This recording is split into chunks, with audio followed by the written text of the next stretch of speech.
അസ്സലാമു അലൈക്കും വറഹ്മത്തുള്ളാഹി വബറകാതുഹു. ഗസയിലെ മനുഷ്യത്വത്തിന്റെ നിലവിളി ലോകത്തിന്റെ ഹൃദയത്തെ തകർക്കുന്നു.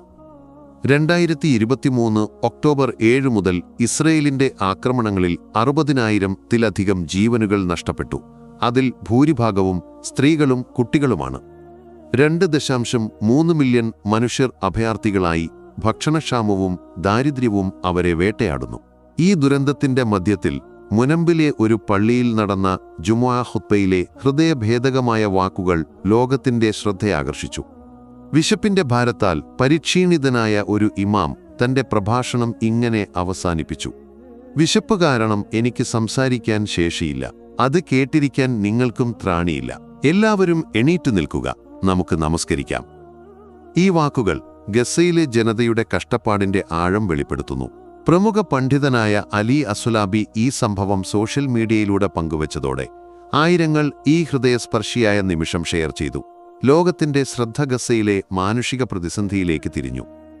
UNRWAയുടെ 2023 റിപ്പോർട്ട് പ്രകാരം ഗസയിലെ 81% ജനങ്ങളും ദാരിദ്ര്യരേഖയ്ക്ക് താഴെ ജീവിക്കുന്നു. 63% പേർ ഭക്ഷ്യക്ഷാമത്തിന്റെ പിടിയിലാണ്. 11 ആഴ്ചയായി മുനമ്പിലേക്കുള്ള സഹായ വിതരണം ഇസ്രയേൽ തടഞ്ഞത് സ്ഥിതി വഷളാക്കി. ഈ പശ്ചാത്തലത്തിൽ ഇമാമിന്റെ വാക്കുകൾ ഒരു വ്യക്തിഗത അനുഭവം മാത്രമല്ല, മറിച്ച് ഗസയിലെ ജനതയുടെ കൂട്ടായ ദുരിതത്തിന്റെ പ്രതിഫലനമാണ്. വിശപ്പ്, ദാരിദ്ര്യം, നഷ്ടം എന്നിവയുടെ ഭാരം അവരുടെ ശരീരത്തെയും മനസ്സിനെയും ഒരുപോലെ ദുർബലമാക്കുന്നു. എന്നിട്ടും ഇമാമിന്റെ നമസ്കാരത്തിലേക്കുള്ള വിളി വിശ്വാസത്തിന്റെ അടിത്തറയിൽ ഉറച്ചുനിൽക്കുന്ന ഗസയിലെ ജനതയുടെ അചഞ്ചലമായ ധൈര്യത്തെ സൂചിപ്പിക്കുന്നു. ഇസ്ലാം ക്ഷമയുടെയും സഹനത്തിന്റെയും മഹത്വം പഠിപ്പിക്കുന്നു. ഖുർആനിൽ അല്ലാഹു പറയുന്നു: നിശ്ചയമായും ക്ഷമിക്കുന്നവർക്ക് അവരുടെ പ്രതിഫലം പൂർണ്ണമായി നൽകപ്പെടും, കണക്കില്ലാതെ.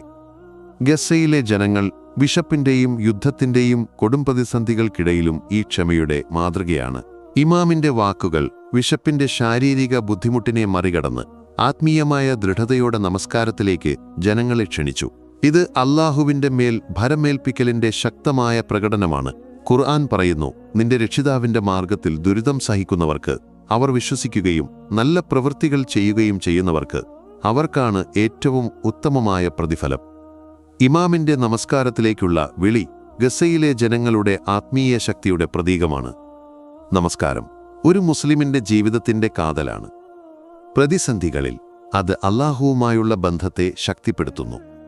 നബിതങ്ങൾ പറഞ്ഞു: നിന്റെ ഹൃദയത്തിന്റെ സമാധാനത്തിനായി നമസ്കരിക്കുക. വിശപ്പിന്റെയും ദുരിതത്തിന്റെയും മധ്യത്തിൽ ഗസയിലെ ജനങ്ങൾ നമസ്കാരത്തിൽ ആശ്വാസം കണ്ടെത്തുന്നു. ഇമാമിന്റെ ഖുത്ബ വിശ്വാസത്തിന്റെ ഈ ആഴമേറിയ സന്ദേശം ലോകത്തിന് നൽകുന്നു. എല്ലാ പ്രതിസന്ധികൾക്കിടയിലും അല്ലാഹുവിന്റെ മേൽ ഭരമേൽപ്പിക്കലും നമസ്കാരവും ജനങ്ങളെ ഉയർത്തി നിർത്തുന്നു. ഗസയിലെ ജനങ്ങളുടെ ദുരിതം ഓരോ മുസ്ലിമിനോടും മനുഷ്യനോടും ഒരു വിളിയാണ്. സഹായിക്കാനുള്ള, പ്രാർത്ഥിക്കാനുള്ള, അവരുടെ ശബ്ദം ലോകത്തിന് മുന്നിലെത്തിക്കാനുള്ള വിളി. നബിതങ്ങൾ പറഞ്ഞു: മുസ്ലിംകൾ ഒരു ശരീരം പോലെയാണ്. ഒരു ഭാഗം വേദനിക്കുമ്പോൾ മുഴുവൻ ശരീരവും അതനുഭവിക്കുന്നു. നമുക്ക് ഗസയിലെ സഹോദരങ്ങൾക്കായി പ്രാർത്ഥിക്കാം, അവർക്ക് സഹായമെത്തിക്കാൻ ശ്രമിക്കാം, അവരുടെ ദുരിതം ലോകത്തിന് മുന്നിൽ വെളിപ്പെടുത്താം. അല്ലാഹു ഗസയിലെ ജനങ്ങളുടെ ദുരിതം ലഘൂകരിക്കുകയും അവർക്ക് സമാധാനവും നീതിയും നൽകുകയും ചെയ്യട്ടെ. ആമീൻ.